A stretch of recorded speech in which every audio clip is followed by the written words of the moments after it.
Subscribe करें और देखें एक दिल दहला देने वाली हॉरर स्टोरी। बिना घबराए बेल आइकन प्रेस करना ना भूलें। रोहन एक मल्टीनेशनल कंपनी में काम करता था। वहीं एक लड़की थी मीनल, जो उसकी पिछले 2 साल से गर्लफ्रेंड थी। वो दोनों एक दूसरे के साथ बहुत खुश थे। वह लोग आज बिजनेस मीटिंग के लिए कश्मीर की राजधानी श्रीनगर जा रहे थे। उन दोनों के साथ उनके 4 और कलीग थे, संजय, रागिनी, उत्कर्ष और चंदन। अरे ओ रोहन, मीनल से ज्यादा चिपकने की जरूरत नहीं है, ये तेरा हनीमून नहीं है। अरे मैंने तो कुछ नहीं किया। हाँ, तू कुछ कर भी नहीं सकता। सभी लोग रोहन पर हंसने लगे और मीनल भी मुस्कुरा रही थी। रोहन को ये देखकर बुरा लगा। वो लोग तो उसे हमेशा ही बुली करते थे, लेकिन मीनल के मुस्कुराहट ने उसका दिल तोड़ दिया। तभी रोहन के कान में कुछ आकर लगा और वह झिझक गया।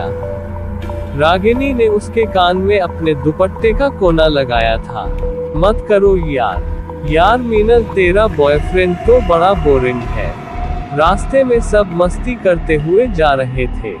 तभी अचानक उनकी गाड़ी के सामने एक टूटा हुआ पुल नजर आया। अरे यार, यह क्या मुसीबत है। अब आगे कैसे जाएंगे? अब क्या करें, हमें तो श्रीनगर पहुंचना है। उसका यही एक रास्ता है। नहीं, दूसरा रास्ता जरूर होगा। वो लोग उतर कर इधर उधर देखते हैं तो उन्हें एक बोर्ड दिखता है जिस पर लिखा होता है श्रीनगर का रास्ता। ये पढ़कर वो लोग उस रास्ते पर जाने के लिए तैयार हो जाते हैं। लेकिन रोहन उस तरफ देखता है तो उसे बहुत अजीब सा लगता है, जैसे कोई उसे देख रहा हो। कोई ऐसा जिसे वह खुद तो नहीं देख सकता, लेकिन वह जो भी है उसे घूर रहा था। नहीं, इस रास्ते पर जाना सही नहीं है, चलो वापस चलो। तुझे अपनी जॉब प्यारी नहीं है तो यही रुका रहे, हम लोग तो जा रहे हैं। वो सब लोग कार में बैठते हैं और संजय कार स्टार्ट करता है। हार मानकर नभी उसमें बैठ ही जाता है। अरे रोहन भाई, एंजॉय कर ले, क्यों मुंह लटकाए बैठा है? नहीं, मैं ठीक हूँ। कुछ दूर बाद उन्हें एक छोटी सी चाय की टपरी नजर आई, तो वह लोग वहां चाय पीने लगे। चारों ओर सन्नाटा था और आसपास घना जंगल। माहौल बहुत डरावना लग रहा था। भाई, ये रास्ता तो बड़ा सुनसान है, यहाँ कोई खास बात है क्या? साहब, इस रास्ते पर ध्यान से जाना, लोग कहते हैं कि इस रास्ते पर एक भटकती आत्मा है। भटकती आत्मा मतलब कहते हैं कि एक औरत थी जिसे उसके पति ने धोखा दिया, उसका चक्कर किसी और औरत से चलने लगा।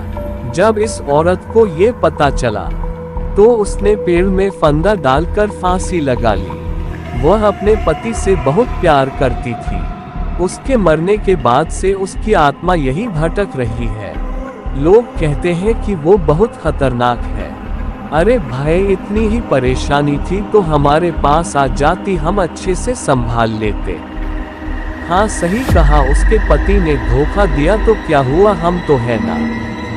बाकी लोग भी हंसने लगे, लेकिन रोहन ने गहरी सांस लेते हुए कहा, मुझे उसका दर्द समझ आता है। कोई धोखा दे तो कैसे लगता है, यह मुझे अच्छे से पता है। रोहन की ऐसी बात सुनकर सब हंसने लगे। चाय की टपरी पर कुछ देर रुकने के बाद वो लोग फिर से अपनी गाड़ी में बैठकर आगे बढ़ गए। रास्ता अब और भी ज्यादा डरावना और पतला हो गया था।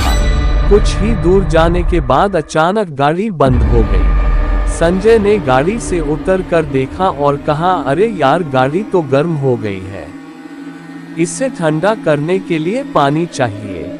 चंदन, जा जरा पानी लेकर आ। भाई, जंगल में पानी कहाँ से मिलेगा? कहीं तो ढूंढ, अकेले मत जाना, रोहन को साथ ले जा। चल रोहन, पानी ढूंढते हैं। दोनों जंगल की ओर चल दिए, लेकिन उन्हें पता था कि इस घने और डरावने जंगल में पानी मिलना मुश्किल है। वह जैसे जैसे आगे बढ़े, चारों तरफ का माहौल और अजीब होता गया। हवा में एक ठंडक और अजीब सी गंध फैल गई थी। तभी अचानक उनके सामने वही चुड़ैल आ गई जिसके बारे में चाय वाला बता रहा था।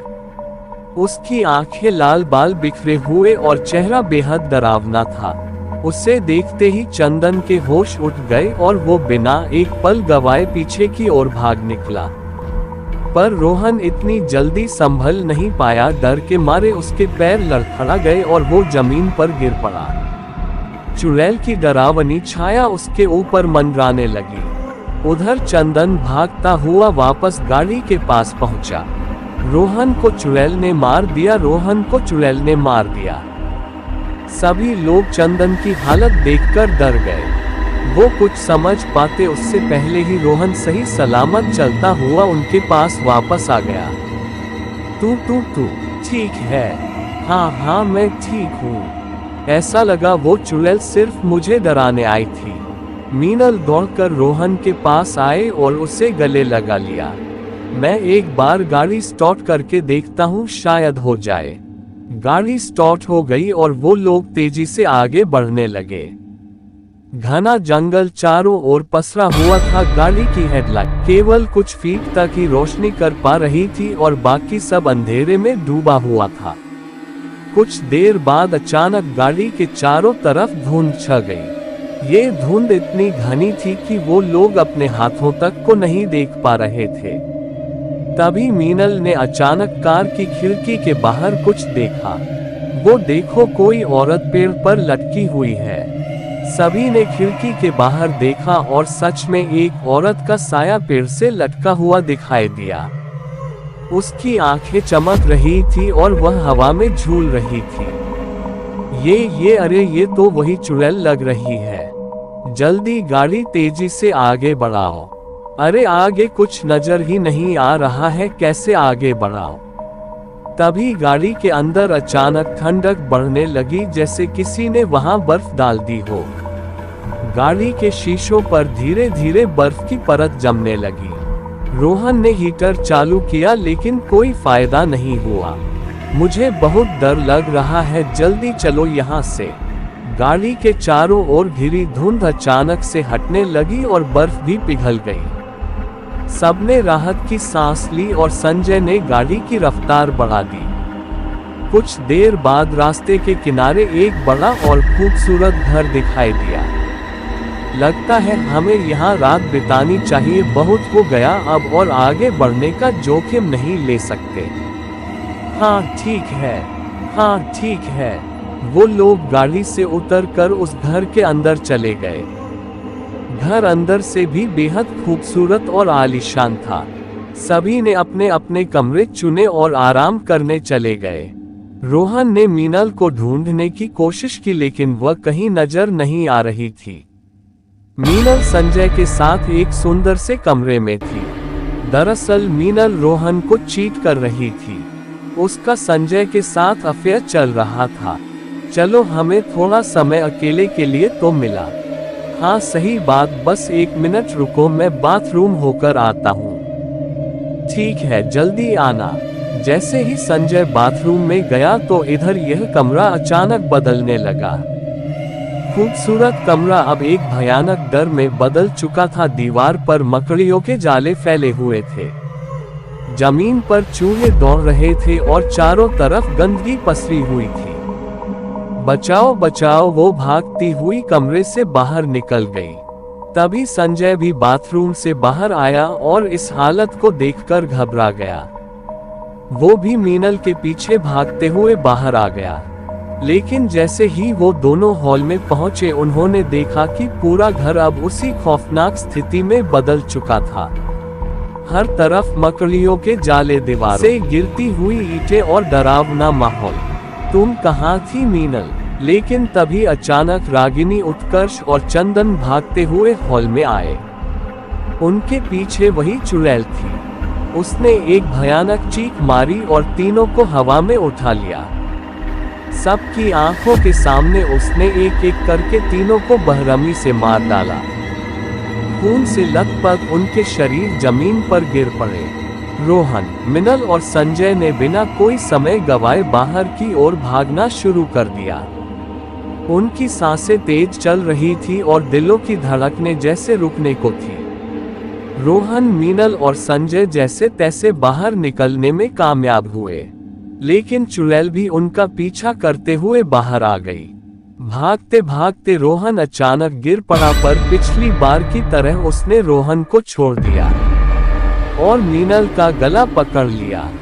चाहो तो मुझे मार दो, पर उसे छोड़ दो, मैं तुम्हारी मिन्नत करता हूँ।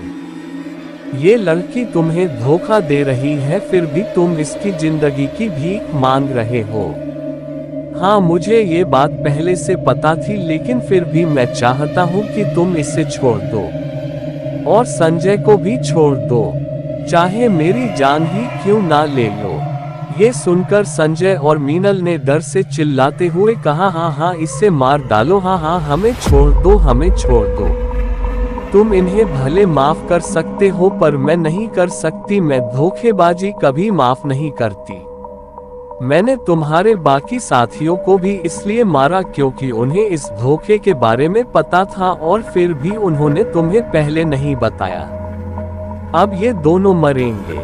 चुड़ैल ने मीनल और संजय को हवा में उठा लिया और कुछ ही पलों में दोनों को बहरमी से मार डाला। उनके शरीर बेहोशी की स्थिति में जमीन पर गिर गए।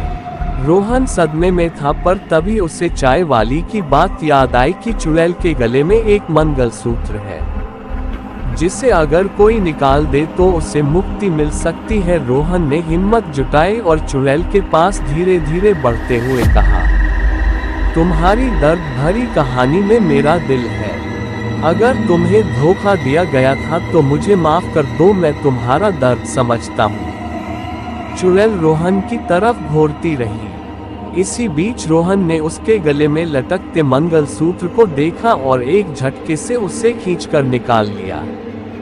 जैसे ही मंगलसूत्र निकला, चुड़ैल चीखते हुए हवा में गायब होने लगी। तुम्हारा दर्द मैं समझता हूँ, लेकिन बदले का रास्ता सही नहीं है। अब तुम मुक्त हो जाओ। चुड़ैल ने अंतिम नजर रोहन पर डाली और फिर हवा में खुलकर गायब हो गई। उस पल में रोहन ने एक गहरी सांस ली, उसकी आंखों में आंसू थे। तो कैसी लगी आपको आज की कहानी? Please like, share and subscribe. Thank you.